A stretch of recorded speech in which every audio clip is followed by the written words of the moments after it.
Here at Frontline, we say we grow soil, we grow food, we grow love. We know that if we take care of our soil, everything will follow.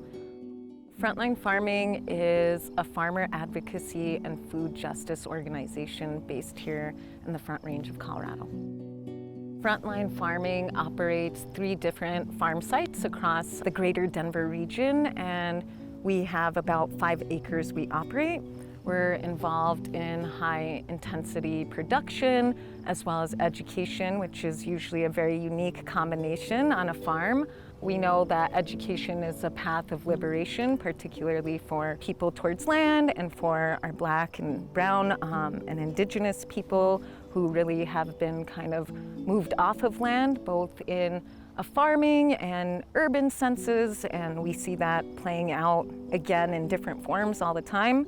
So a part of the work we do is creating space for people to come into, to engage and learn about how food is grown, but also to meet the needs of our communities and actually growing high density, high nutrition foods that are culturally appropriate to what people actually want to eat. My family's from Yemen and Ethiopia.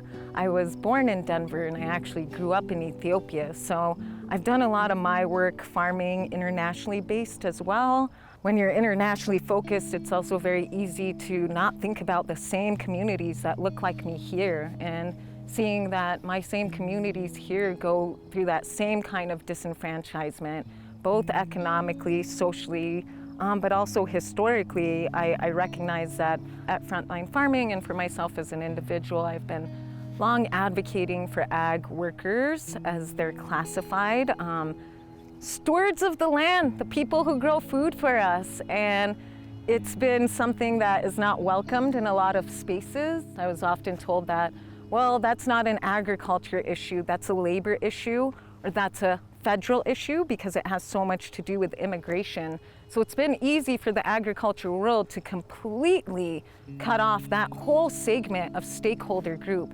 In Colorado, we estimate there's at least 40 to about 50,000 ag workers, and about 60% at least are Black and Brown people that make up that community. Talking about the issues that we face as Black and Brown people is so politicized. Talking about basic human rights, basic history becomes such a political and uncomfortable thing for people that's not the realities we live in. We're living in those realities every day. We recognize that we had to start our own kind of organization to tell our own story.